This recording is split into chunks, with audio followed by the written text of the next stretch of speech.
We often think of gardening as something that happens outside.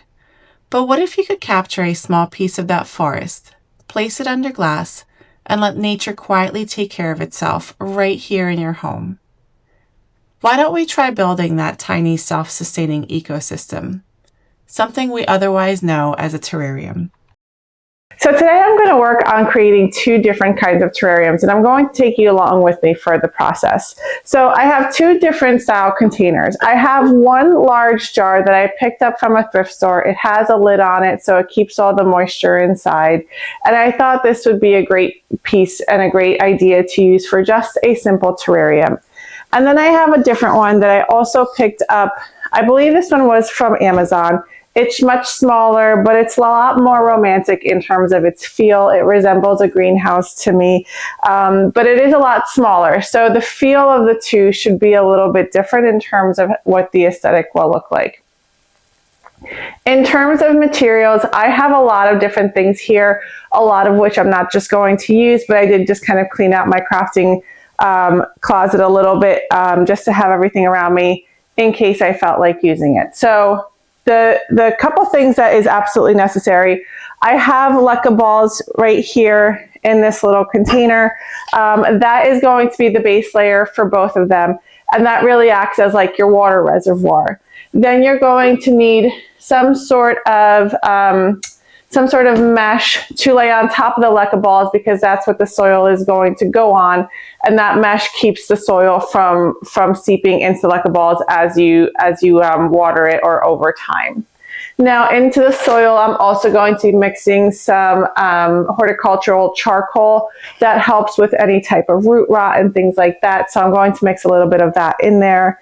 I have some preserved sheet moss. I have some decorative stone. I also have some decorative sand. I've foraged my yard for some interesting bark or some interesting twigs that I can stick in there. And then in terms of terrarium plants, what I have found to work the best are things like fittonias, ferns, pilea, and peperomia. So those are what I'm going to be using. Again, these are things that I've either had left over from projects or I just kind of have sitting on my plant shelf, so I can just cut pieces off and stick them in, and they will root beautifully in the terrarium because it has the perfect conditions for it to do that. So let's get started. I'm starting with a layer of leca at the bottom. These are clay balls that act as a water reservoir by holding excess moisture so that the roots never sit directly in the water. In a closed terrarium, drainage is everything. Because there's no holes, we have to build the drainage system ourselves.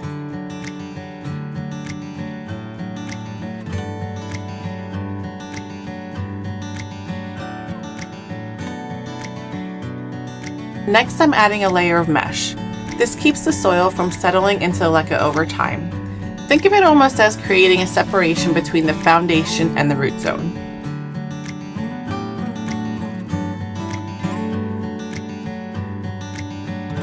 A closed terrarium works because it mimics nature on a small scale. Water evaporates, condenses, and returns to the soil over and over again. The plants release moisture through transpiration, and that humidity stays contained. Over time, the environment stabilizes. It's a quiet, self-sustaining cycle contained entirely behind glass.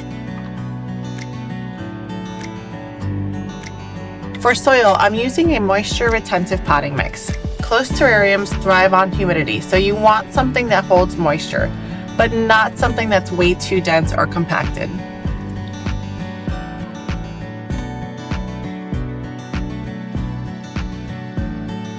I'm also mixing a handful of horticultural charcoal. Nothing exact, just enough to absorb impurities and reduce the risk of root rot. Charcoal helps keep the ecosystem fresh. In a sealed environment, that extra filtration really matters.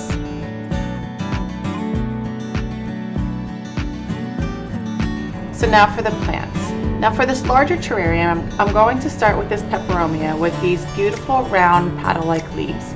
It almost acts like a tree in this tiny little backdrop, giving the whole terrarium structure and height. For the peperomia, I'm not planting a full root ball. I'm actually just snipping segments directly from the mother plant and placing them right into the soil. Peperomia root incredibly well in humid environments like this. The enclosed space creates consistent moisture in the air, which encourages those cut ends to establish quickly. And in a closed terrarium, propagation becomes much easier because the plant isn't losing moisture through dry air.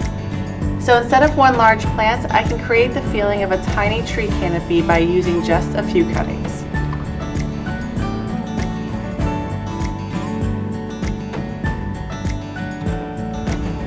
And then around that, I'm going to add a couple of ferns to soften the space. Ferns always bring that delicate woodland feeling. I have a second fern that's actually struggling quite a bit, so I'm hoping that adding it to this humidity inside the terrarium will help revive it. And honestly, it's kind of its last chance before I give up on it. And then I'm adding pilea for a completely different leaf shape and tone, a little contrast in both color and texture. I'm removing some of the excess nursery soil so that the roots sit more comfortably in the space. In a closed terrarium, less is more, and we don't need all that heavy potting mix inside.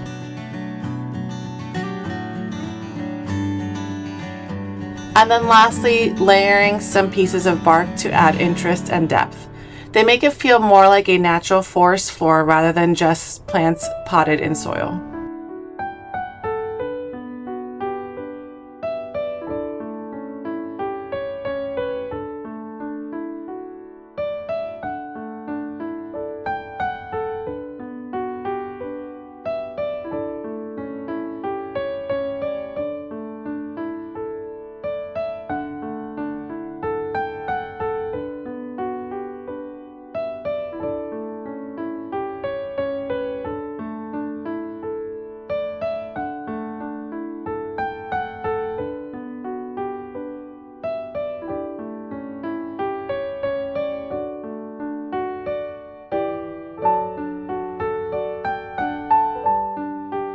For the final plant, I'm adding a fittonia, which does exceptionally well in terrariums. Fittonia thrive in high humidity, and the enclosed environment mimics the tropical conditions it naturally prefers. I've actually separated a few small sections of the fittonia and the pilea also that I used before to use in the second smaller terrarium that I'm going to be doing next. And in a setting like this, I'm not overly concerned about disturbing the roots. The consistent moisture and humidity inside the terrarium will help those root systems recover and establish quickly. I'm topping everything off with decorative stone. It gives the terrarium a polished, intentional finish, almost like the framing of the landscape. Think about it almost like using mulch. The contrast between the rock and the softness of the plants makes everything feel more layered and more complete.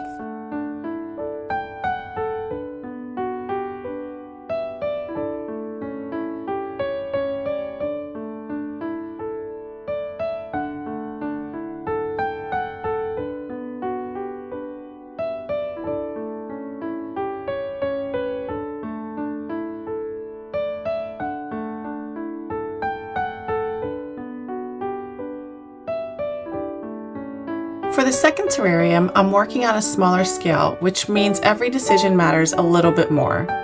Instead of thinking in layers of height, I'm thinking more in proportion. The pieces I divided from the larger build, the fittonia and the pilea, are the perfect size for this. Smaller cuttings keep the landscape feeling balanced rather than overcrowded. And I'm not going to be using any ferns in this one just because the space is so tight. I'm really just going to stick to the fittonia and the pilea and a smaller variety of cuttings from a peperomia.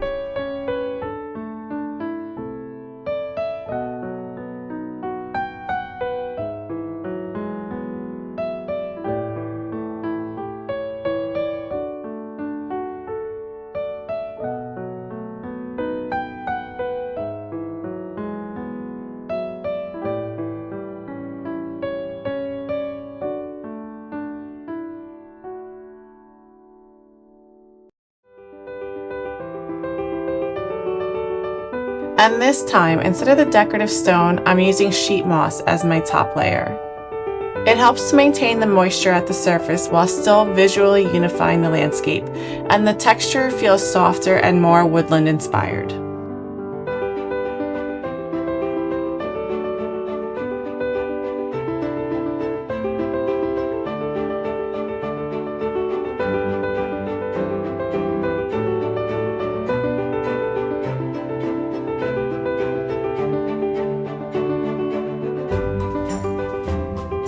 All right, here is the finished product. I absolutely love the way they turned out. They're very simple. I have seen so many elaborate ones out there that are extremely gorgeous, but these are just as pretty, and they're really simple and they're really fun to do. I think that they'd be a great project for children, a great Saturday or Sunday afternoon project to kind of teach them about ecosystems, and just to sit down and have some fun with them for a couple of hours making these, because they really are quite easy to do. I hope you really enjoyed this. If you did, please make sure to like and subscribe and stick around, because I have more right here for you if you want to keep watching. Have a good day. Bye.